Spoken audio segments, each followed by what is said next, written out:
আজি এই সময়ত মই আপোনালোকৰ চেনেলৰ মাধ্যমেদি সকলোলৈ মোৰ আন্তৰিক শুভেচ্ছাটো জ্ঞাপন কৰিছোঁ। মই আজি নিখিল বড়ো ছাত্ৰ সন্থাৰ নিৰ্দেশ মৰ্মে গোটেই অসমতে গোটেই ডিষ্ট্ৰিক্টতে আমাৰ নিখিল বড়ো ছাত্ৰ সন্থাই আজিৰ এই কাৰ্যসূচী অনুষ্ঠিত কৰিছে।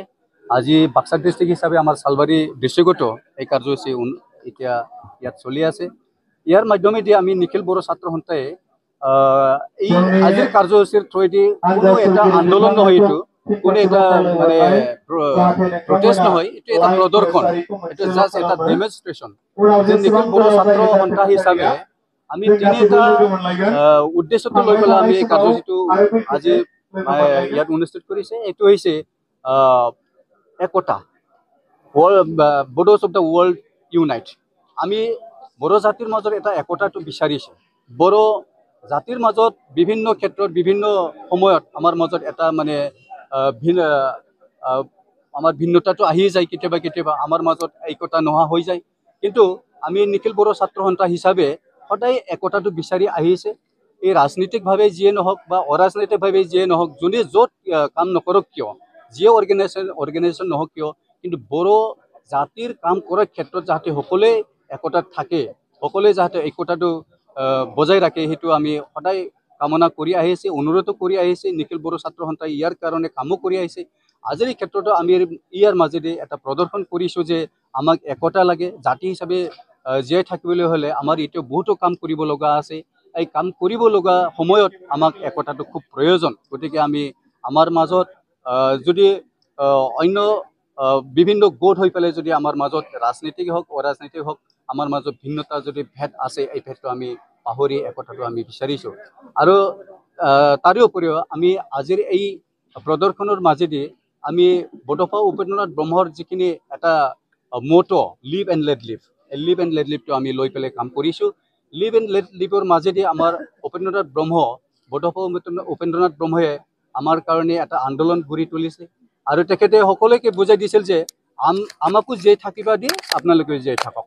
আজিও বড়ো জাতি হিচাপে আমি সম্পূৰ্ণভাৱে জীয়াই থকাৰ কাৰণে যিখিনি সুযোগ সুবিধা পাব লাগে এইখিনি আমি পোৱা নাই। গতিকে আমাক সম্পূৰ্ণভাৱে জাতি হিচাপে গঢ়ি তুলিবলৈ, জাতি হিচাপে উন্নত এটা জাতি হিচাপে জীয়াই থাকিবলৈ আমাক যিখিনি সুযোগ সুবিধা লাগে, এই সুযোগ সুবিধাটো যাতে আমিও পাওঁ আৰু আপোনালোকেও জীয়াই থাকক, আমাকো জীয়াই থাকিবলৈ দিয়ক, এই মন্ত্ৰটো লৈ পেলাই আমি আজিও নিখিল বড়ো ছাত্ৰ সন্থাই ইয়াক আগলৈ কাম কৰি আছোঁ। গতিকে সেইটো আমাৰ আজিৰ দিনটোৰ এই প্ৰদৰ্শনৰ এটা মূল মটো। আৰু ইয়াৰ বাহিৰেও আমি নিখিল বড়ো ছাত্ৰ সন্থা হিচাপে আমাৰ যিখিনি ষ্ট্ৰেংথ, আজি কিছুমানে ক'ব বিচাৰে যে আজিৰ এই সময়টো কিয় বড়ো ছাত্ৰ সন্থাই এনেকুৱা এটা মানে কাৰ্যসূচী ল'ব লগা হৈছে। কিন্তু বড়ো ছাত্ৰ সন্থাৰ কাৰ্যসূচী লোৱাৰ কোনো সময় নিৰ্ধাৰিত নাথাকে। যেতিয়াই প্ৰয়োজন হয়, যেতিয়াই মানে প্ৰয়োজন অনুভৱ কৰে, তেতিয়াই আমি কাৰ্যসূচীবিলাক লওঁ। আমাৰ মাজত এতিয়া শান্তি চলি আছে, তথাপিও এই শান্তিৰ মাজতে যে আমি সদায় জাগ্ৰত হৈ আছে নিখিল বড়ো ছাত্ৰ সন্থাই, ইয়াক আমি প্ৰদৰ্শন কৰিব বিচাৰিছোঁ আজিৰ কাৰ্যসূচীৰ মাধ্যমেদি। কাৰণ শান্তিৰ সময়ত আমাৰ যদি দুৰ্বল হৈ যাওঁ, আমি শান্তিটোৰ লগত লৈয়ে যদি আমি কোনো কাম নকৰাকৈ থাকে, তেতিয়াহ'লেতো আমাৰ মাজত একো ষ্ট্ৰেংথটো নাথাকিব। গতিকে এই ষ্ট্ৰেংথটো প্ৰদৰ্শন কৰাৰ কাৰণে, ষ্ট্ৰেংথটো আমি সদায় ৰাখিবৰ কাৰণে আজিৰ এই মানে কাৰ্যসূচীটো আমি খুব এটা প্ৰয়োজন বুলি অনুভৱ কৰি আজি এই কাৰ্যসূচীটো আমি হাতত লোৱা আহিছে। আজিৰ এই কাৰ্যসূচীত কোন কোন সংগঠনে অংশগ্ৰহণ কৰিছে আপোনালোকৰ জনগোষ্ঠীৰ? মেইনলি আজিৰ এই কাৰ্যসূচীটো একদম মানে এবচলিউট বেষ্ট এটা কাৰ্যসূচী। কিন্তু আমাৰ লগত সদায় ওতঃপ্ৰোতভাৱে জড়িত সংগঠন আছে, যেনেকৈ বড়ো সাহিত্য সভা, আমাৰ বড়ো মাদাৰ্ছ গ্ৰুপ এটা আছে, আমাৰ বিভিন্ন আমাৰ টিচাৰ্ছবিলাক আমাৰ ইয়াত মানে সহযোগ কৰিছে, আমাৰ প্ৰফেচাৰ প্ৰিন্সিপাল, লগতে আমাৰ ৰাইজসকল বিভিন্ন তেনেকৈ বিভিন্ন জাগাত বিভিন্ন সংগঠনবিলাকে মানে ইয়াত মানে অংশগ্ৰহণ কৰিছে। গতিকে আমাৰ লগত আজি ইয়াতে আমাৰ সাহিত্য সভা মানে লগত আছে, আমাৰ মাদাৰ্ছ গ্ৰুপ, বড়ো মাদাৰ্ছ গ্ৰুপত জড়িত আছে, আৰু বিভিন্ন আমাৰ যিখিনি সংগঠন তেওঁলোকে আমাৰ লগত জড়িত আছে।